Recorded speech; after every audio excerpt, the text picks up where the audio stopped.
parang yung movie nyo ni Marvin, it came naturally, di ba? After, ilan 3 scripts ba? Ilang scripts ang lumanding sa inyo bago kayo umuo? Parang hindi, bukod pa sa mga revisions, madami.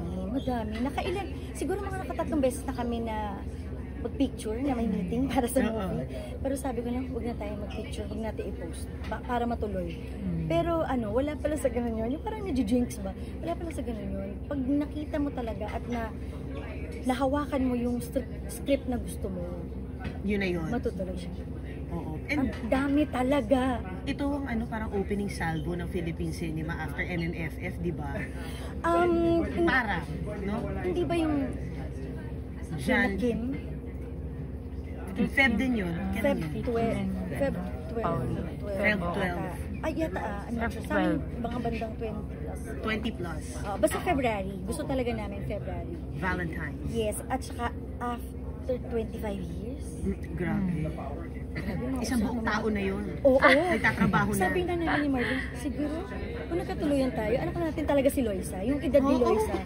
Kasi yun yung mukha lang talaga, maliit lang talaga ako at mukha akong sa chicks ko. Pero yun yung edad talaga namin. And speaking of this movie,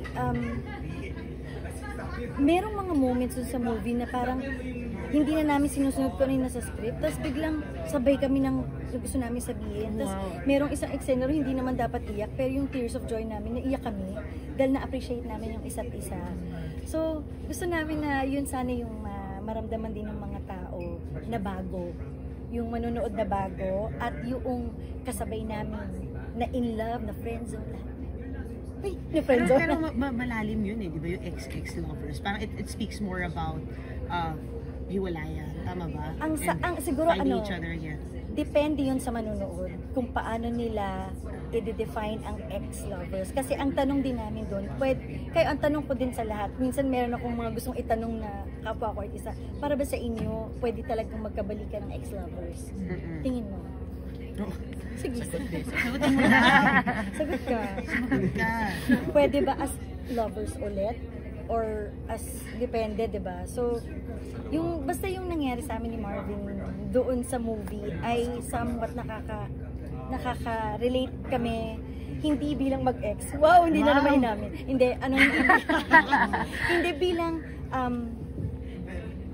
pwedeng kayong soulmate kahit hindi naging kayo. Parang ganun. Or malamala ganun, oo.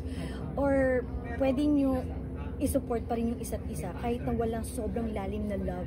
At ang love pala ay hindi lang pang lovers. Hindi, may mas malalim pa, which is pwedeng bukod pa sa pamilya, bukod sa yung soulmate, bukod pa sa soulmate, yung ganun. May ganun pala. And yun nga, no? Ano yung naging basis nyo? Kasi dati lagi kayo nasa headlines, di ba? Parang, and then, of course, you had your fair share of experiences together. Yes. Paano naging platonic yung pagkakaibigan nyo? That you still remained, at hindi kayo, you didn't end up hating each other. Kasi siguro, usually yung maraming ganun, di ba, sa showbiz? Oo, siguro yung respeto. Parang ako hanggang ngayon, mula noon hanggang ngayon, pag may mga bago ako narinig na bago kay Marvin, na nahahappy talaga ako para sa kanya. Napaproud ako talaga na pag may bago siyang business or pag may bago siyang achievement, pag nakapag-aral siya ng bago na naman kung anong gusto niya, nahahappy talaga ako para sa kanya. Kaya ito, nung during ng shooting, yung mga kwentuhan na namin, parang kinakawa naman. Tayo dati pag sinabing cut, magkaaway talaga kayo? Oo, yung buong hey babe na movie, yun ang trivia nun, magkaaway kami nun. Pero pag meron, for some reason, pag sabi, take na, para kaming may switch. Parang ganun na, sweet na ulit. May ganun pagkatapos, cut. Pag nagkukwentuhan kami yun tungkol doon, parang grabe tayo dati, tsaka ngayon, ibang-iba talaga. Tapos, dahil iba yung trust namin, mas nakaya din namin sakyan paano namin saan ilalagay yung rom-com namin. Kasi nagkaroon ng iba-ibang rom-com, di ba? Nagkaroon ng K-drama, nagkaroon ng, di ba yung iba-ibang klaseng rom-com. Sabi ko, nagkasundo kami na gusto namin ibalik yung nostalgia. Yung gusto namin ma-experience ninyo yung panahon namin. So from I guess from dun, hindi man ganun pa rin, pero yung as kami ni Marvin, makikita niyo na, ganun din dati, pero alam mo na nag-mature na sila, na hindi lahat kailangan ng mature, ay, nagkaroon kayo ng bed scene or something, or grabing eksena, pero po pwede rin na nag-mature kayo, na alam mo yung joke namin or comedy namin pinapasa, pero alam namin may maluluha doon. Yung ganun ka-mature na